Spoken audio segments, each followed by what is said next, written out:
స్వాగతం. 24 గంటలు కాదు, ఒక్క సెకండ్ లో మీ ముందుకు. చూస్తూనే ఉండండి నిరంతరం వార్త ప్రసారాలు. తెలంగాణ రాష్ట్ర ప్రభుత్వం ప్రవేశపెట్టిన జీవో నంబర్ 60 ప్రకారం రేడియం స్టిక్కర్స్ వేసే విధానాన్ని పెట్టి ఎక్కువ డబ్బులు వసూలు చేయడాన్ని రద్దు చేయాలని కోరుతూ కోదాడ లారీ ఓనర్స్ అసోసియేషన్ ఆధ్వర్యంలో ఎంవీఐ కార్యాలయం వద్ద రాస్తారోకో అర్ధనగ్న ప్రదర్శన చేపట్టారు.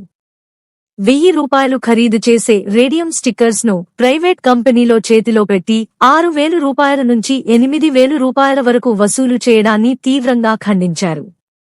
ఖమ్మం రహదారిపై రాస్తారోకో నిర్వహించి అర్ధనగ్న ప్రదర్శన చేపట్టారు. అనంతరం రేడియం స్టిక్కర్స్ వేసే ఆన్లైన్ సెంటర్ల వద్ద ఉన్న ఫ్లెక్సీలను తొలగించారు.